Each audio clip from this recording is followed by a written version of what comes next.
Hello everyone. This is your Arnav भैया from Arnav attending study point.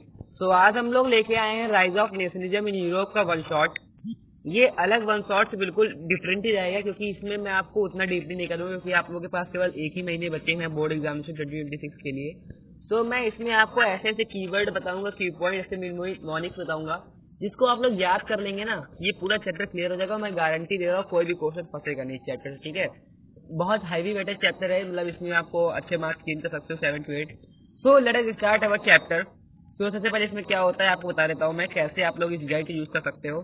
सबसे पहले बता रहा हूँ, इसमें आपको सारे एग्जाम टिप्स बताए जाएंगे, जो जो गलती आप एग्जाम में करते हो वो सब बता दिए जाएंगे, जिससे आप लोगों का एग्जाम अच्छा जाए। कैसे आप अच्छे मार्क गेन कर सकते हो, कौन कौन से टॉपिक जिससे क्वेश्चन आता है वो बताए जाएंगे, स्विफ्ट टिप्स बताए जाएंगे। तो शुरुआत हमारी होती है फ्रेंच रेवोल्यूशन से। फ्रेंच रेवोल्यूशन हमने क्लास 9 में पढ़ा होगा, 1789 में हुआ था, ठीक है। कमेंट करके बताइएगा फ्रेंच रेवोल्यूशन के टाइम पे उसके पहले जो फ्रेंच के किंग कौन थे, who was the king of France before the French revolution. तो शुरू करते हैं मिनमोनिक्स क्या होगा फ्रेंच रेवोल्यूशन याद करने के लिए, फ्रांस वाले। ये मिनमोनिक्स अब याद करिए टॉपिक, फ्रेंच रिवोल्यूशन, फ्रेंच वाले। तो फ्रांस वाले से क्या मीनिंग होती है चलिए पढ़ते हैं। फ्रांस एफ से freedom ideas revolution start absolute monarchy ends. तो मैं आपको हिस्ट्री थोड़ा क्लियर आपको एक्सप्लेन करता हूँ। फ्रेंच रेवोल्यूशन में क्या हुआ था कि देखिए, उस टाइम पे क्या था, मोनार्की चल रही थी पूरे फ्रांस में, पूरे यूरोप में चल रही थी, फ्रांस कह सकते हम लोग। तो फ्रांस भी एक टेरिटोरियल स्टेट था जो कि मोनार्की के अंडर आता था। लोग क्या चाहते थे, वो चाहते थे कि यहाँ पे कॉन्स्टिट्यूशनल डेमोक्रेसी आ जाए, जैसे कॉन्स्टिट्यूशनल मोनार्की आ जाए।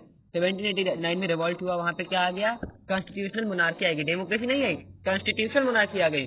मीन्स दैट जो कॉन्स्टिट्यूशन चलेगा वहां पे जो मोनार्की होगी कॉन्स्टिट्यूशन के अकॉर्डिंग चलेगी। चलो ठीक है, यहाँ तक ठीक था। लेकिन जब 1797 में जब नेपोलियन बोनापार्टे था वो आया, उसने क्या किया कि इटली को कॉन्कर कर लिया। फ्रांस को जब कॉन्कर किया उसने, तो उसने क्या किया, 1804 में मोनार्की फिर वापस ले आया। तो एक तरीके से मोनार्की फिर आ गई, एब्सोल्यूट मोनार्की एंड हुई, लेकिन बाद में फिर आ गई। तो मोस्टली ये बताया गया फ्रेंच रेवोल्यूशन के मेन आपको क्लास 10 में याद करना है नेपोलियन बोनापार्टे के बारे में। उसने 1804 में कुछ सिविल कोड दिए थे। सिविल कोड में उसने कहा था जो कि मतलब उसने जब वो मतलब कॉन्क्वेस्ट कर रहा था फ्रांस को, उससे पहले उसने कुछ ऐसे, जैसे आप लोग देखते हैं नेता लोग क्या करते हैं, इलेक्शन से पहले कहते हैं मैं ये कर दूंगा वो कर दूंगा मैं जीत गया, सिंपली वही इन्होंने कहा था, बस मतलब उसको किया था। जैसे कि इन्होंने क्या किया था, पहले फ्रांस चलती थी कि बहुत सारे स्टेट में बहुत सारी डिफरेंट करेंसी हुआ करती थी, एक कर दिया इन्होंने। ऐसे बहुत सारे काम किए, जब आप पढ़ोगे उसके बाद जान जाओगे। फ्रेंच तड़का की बात करते हैं।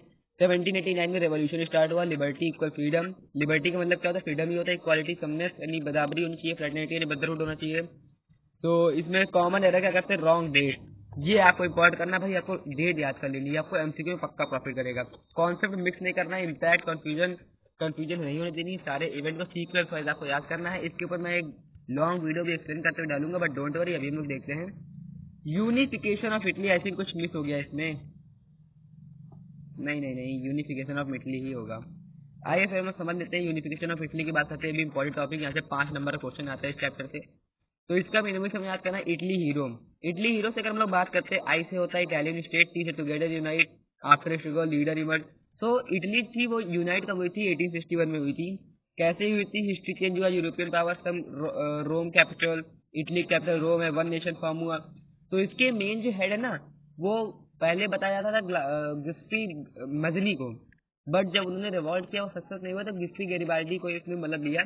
तो जिस हमने देखा वो जर्मनी के ऑटोमन विस्मार्क होते हैं, वैसे इसके भी चीफ मिनिस्टर कैवर थे, जिसको इसको आर्किटेक्ट कहा जाता है। इंपॉर्टेंट पीपल देख सकते हो आप लोग, Giuseppe Mazzini the brain, Garibaldi the sword and Cavour the architect.